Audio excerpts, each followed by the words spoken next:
Welcome to this podcast, a safe space to help you let go what is no longer serving you and let's go into action. I am Liliana, your host, and I am a Thanatologist, that is Death, Loss, and Bereavement Studies, and a bioenergy healer practitioner.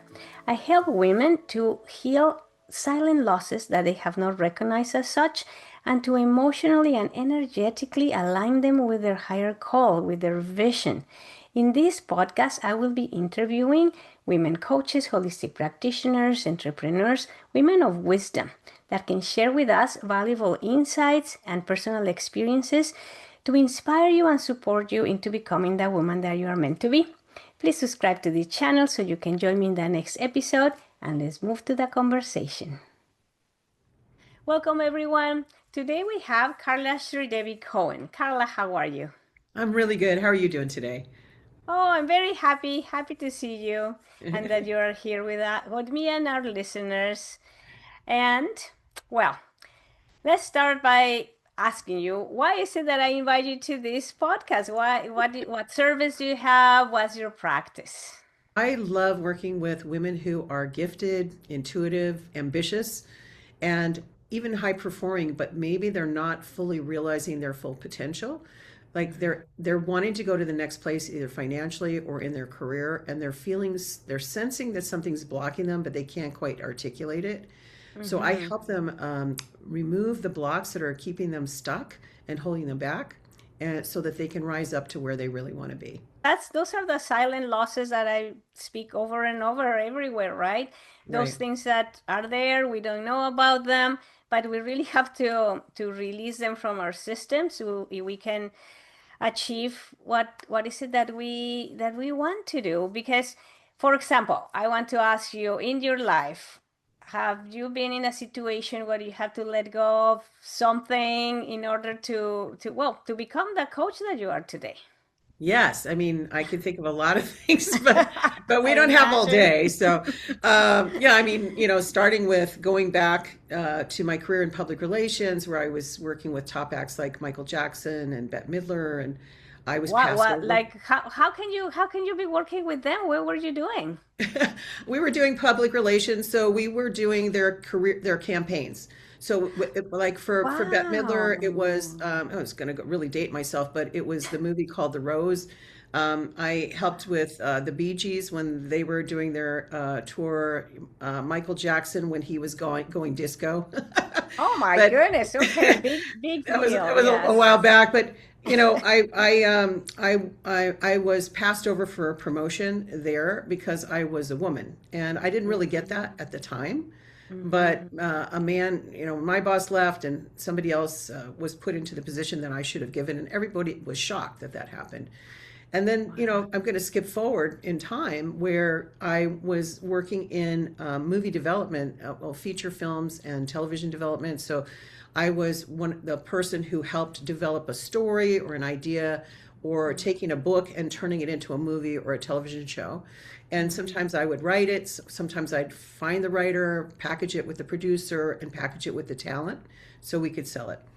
And I loved my job. I had an amazing boss. He was more like a brother than a boss. And I was 6 months into the job. It was the happiest I'd ever been in terms of working and feeling like, oh, God, this is really my thing. And anyway, so 6 months in, they fired him. And I was told to take over his job.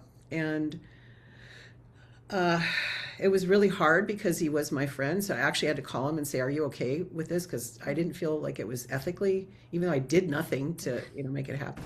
So, he was like, "Of course, Carla, I know your situation. Go ahead. You're really talented." Very encouraging. So I go back and I ask the people who own the company to give me a title bump and a raise so that I can get paid what he was getting paid if I'm going to do his job, right?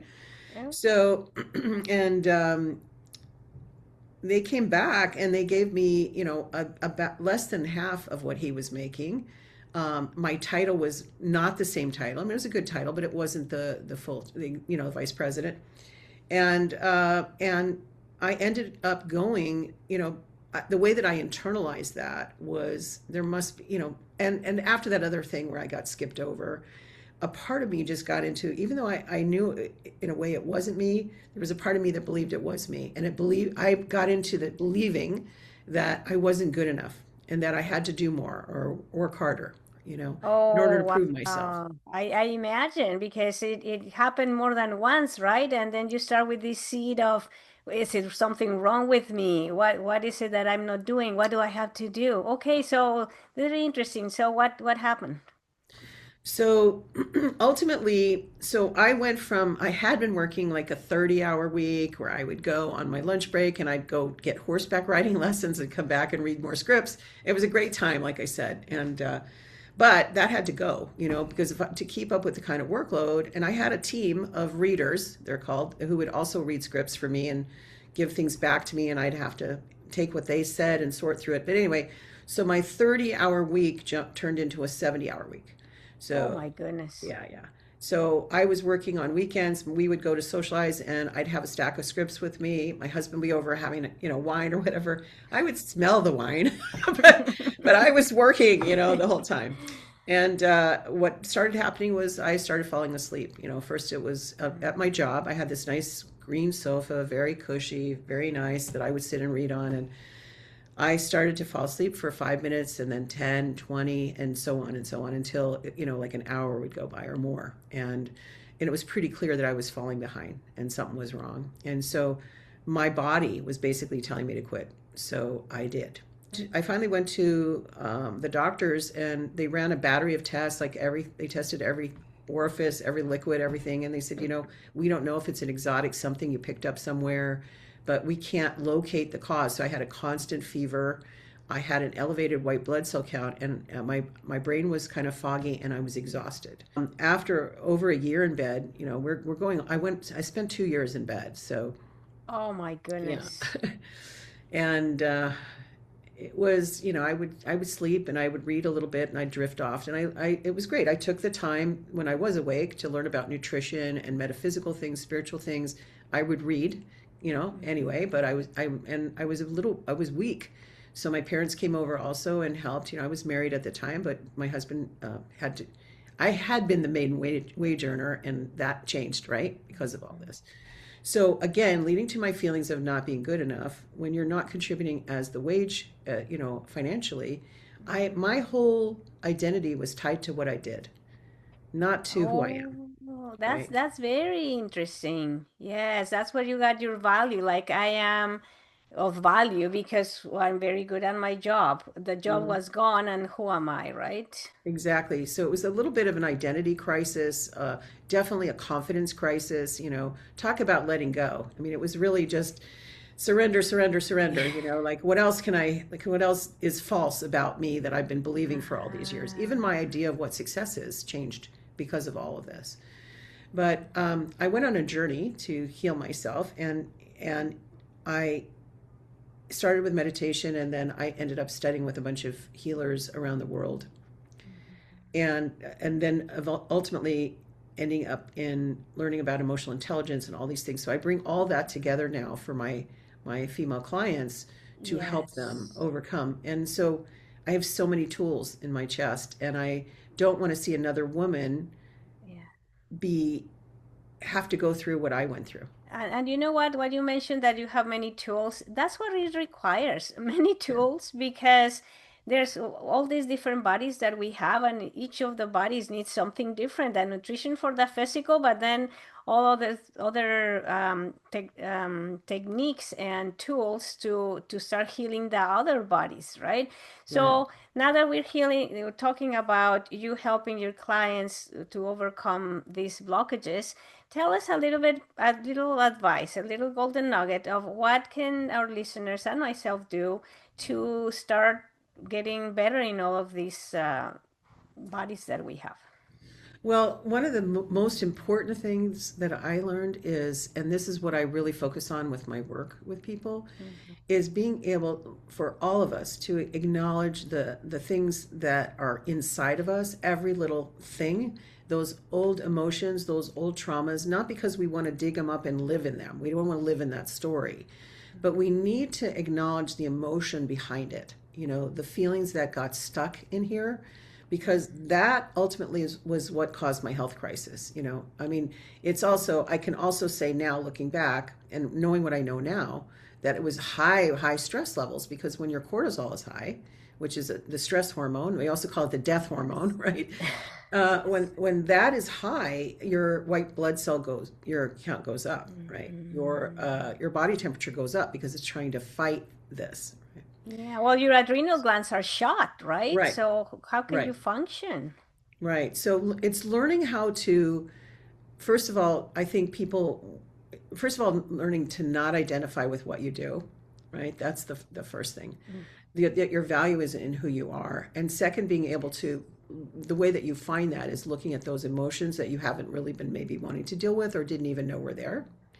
And the Mm-hmm. way that you know that you have emotions is usually, it can be sometimes symptoms for people, headaches, tight Mm-hmm. jaw, a lot of dental work, digestive problems. Those are all rooted in, now that I know what I know and all the work I've done, it's rooted in the emotional body. So it's healing the emotions so that those limitations that you believed were real aren't there anymore, and so you can come out more in your career and everything and be happy and be more balanced. Mm-hmm. Yes. Yeah, I agree what you are saying. Emotions can literally make us sick because if I have this impotence or fear or rage, it can impact my stomach, the fluids, literally fluids in my stomach. Or simply, if there's an emotion that is really causing me more stress, it goes to what you were saying, that that stress is going to um, produce cortisol. It goes to my muscles. It was going to be tense, and then lactic acid, and it's a snowball, right? Right. So, healing the emotions is super super important, and start to tie them with what emotion is doing in what part of my body is affecting, and how Yeah. it's being triggered, Well, and right? also looking at why is it even there? Like, literally, like, why is it in this shoulder? Why is it here? What I find, I've seen certain tendencies over the years, Mm-hmm. but it's not like, I don't believe in, sorry, Louise Hay, with all due respect, I don't believe it's like so cookie cutter, knees mean this, shoulders mean Mm-hmm. this, back means this. It's because I understand now the language of the body, and that's one of the things I help my clients do is start to connect with their body and start to Mm-hmm. understand that those sensations they're feeling are an emotion that they don't necessarily recognize. So once you let go of that, it's like it starts to change the trajectory of where you're going. So Mm-hmm. so when I'm working with my clients, I'll bring in that part, but we're also doing business strategies. So imagine moving forward That's with your career and right. eliminating all those things along the way that are blocking you, right? Yes, well, not forgot, but temporarily forgot that you were also forwarding this knowledge into the business side of if you want to achieve a better position, leadership position, get a raise, whatever is it that is in business like. Mm-hmm. Yes. Yeah. Oh, Yeah. that. One of the clients I recently have been working with, actually, she hired me so that she could go up through the ranks, right? That's the whole, you know, and we've only been working together. I think we're coming on month 4 now or something. She's already gotten she also said nobody sees me. I don't feel like people recognize me or what I do, and so she's already, since I in the time that we worked together, she just recently got her promotion. She got a new team. She Wow, also, about 3 weeks wow. ago, went out with the top boss, the big guy who, for Yes, lunch, right? Who's now, she yes. felt like he confided in her, and she's like, "Oh my God, everything that I asked for is happening," and she's finally really understanding how much her energy affects what her result is. And we have more to go, Wow. but it's amazing. I'm amazed at how much she's done, and it's Yes. so cool. I love seeing that. I've never been in corporate. That's why my mind doesn't go to corporate. But it's so, so known that women are totally overlooked in the workforce, Oh right? yeah. So this is a very important thing that you're doing because yes, it exists. The workforce for male oriented is a thing. However, I imagine a lot of the women get into the victim mode of this is the oppression of society and I cannot change it. But actually, what I'm hearing you're telling us is that when you change your perspective, Mhm. things do change. Yeah, you change your energy. But and Exactly. yeah, but we're dealing, we have to remember too, like I always say to my clients, like be kind to yourself because, we are women, right? And if you think about this pattern, it's been going on for generations before we can even Mhm. remember how many generations back, right? The men Definitely. were traditionally the hunters, you know, the women were stayed home, right? Like even back in the before we had money, right? Hmm. So we have a lot, potentially to overcome. And what's happening, and this is why I'm also passionate about what I do, is unfortunately a lot of women have moved into a more of a male model in order to succeed. And I believe our power is in Mm. our femininity, right? It's why do we need to give that up to succeed? And that's a way of thinking, right? Oh, that's very important what you said. Yes, you cannot shift into another energy that is not even yours. You have to be just stronger in what is your energy. And Hmm. that's feminine. Everything is a balance, but being in your primary energy and strong in that, that's very very interesting. Okay, well, before we go, I know that you empower these women, and a little bird told me that you have written a book about it. I'm so excited. Well, I'm going to show it to you. So Oh, this yeah, is the sure. this is the proof, everybody. I have it here. It's not. That's why it's got this weird little band across it. But this is Oh, my I new book, see. The Okay, Radiant. Can you see there, that? Yeah, that's The good. Radiant Radiant Revolution. Revolution, Yeah, the rise of feminine wisdom, the future of leadership. yeah. There you go. Future of leadership as a feminine force. How exciting is that? I'm thrilled because I really feel like writing this it did something for me. Like I've written three books, right? Um, my second book was a bestseller, which is I'm pretty excited about. Well, what's the It, name? Modern Women in the Business World. Oh, So, and check it's it still out. up there on Amazon. You can still find it. Okay. Um, but this one, it helped me crystallize really what my vision is on a bigger level. It was transformative, is what I'm saying. Like I didn't feel so much transformed about by my other books, although they all did something to me in different ways. But this one, it actually helped me pull out more of my soul and my mission. Oh, Yeah. oh, I'm sure we're going to be able to see that in the book. It will translate into this is written from not from the head, it's written from the heart or from the soul, even, right? Yeah, yeah. And Yeah. so for people who are interested and you want to learn more about the book, we're going to Hmm. have the big release on February 25th and 2026. I don't know when you're watching this video. So, Exactly. Who um, knows? Yeah. but if you go to, you can sign up to get the book and learn about the launch at getcarlasbook.com. And Carla is with a C, Oh, there you go. getcarlasbook.com. I And would put all of your details in the description so that okay, people know where to find you, how to look for your book, and connect. If we have women here that, I mean, they could be incorporate, but not necessarily, right? right, right. Every woman will benefit from your work, so Oh, it's true. it'll be exciting if somebody contacts you. And well, anything you want to say before we wrap this up? I just want to say that when you start to fall more into your power or step more into your power, you, the thing that's so cool for me to watch with my clients is moving from that place of, I just want to get to here to a place of, wow, I had no idea that was possible for me and feeling the joy of that, like that transformation Mhm. from, because we all, no matter how big your vision is, it could be bigger. And that's one of the benefits I think of women getting out there and sharing with each other is like helping each other expand and go further than what we thought was possible. You know what? That's very wise because I used to have a vision of myself, but then I start hanging out with other people that had bigger visions, and it's like, oh my goodness, that could be me.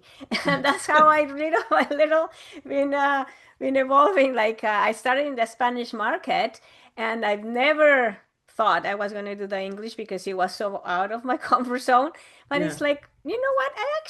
I'm going to try, and that's how I've been growing and growing, and it's been a blast. And I'm sure I have lots to grow. So let's keep having friendships and alliances that can pull us up one step a bit higher, right?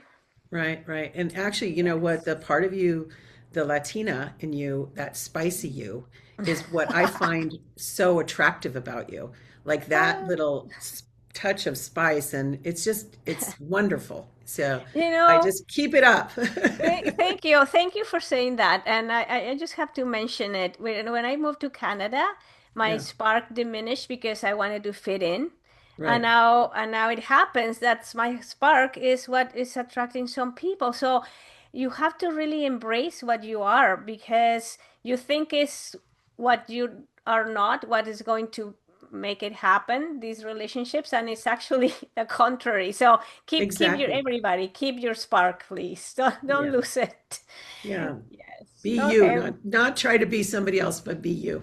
Be the best you Exactly. can be. So, yeah. There you go. Well, thank you so much, Carla. I really have fun listening to you and very good information that you gave us. I hope our listeners can also follow through our talk and join us later. So thank you for being here. Bye Thank you for bye. having me.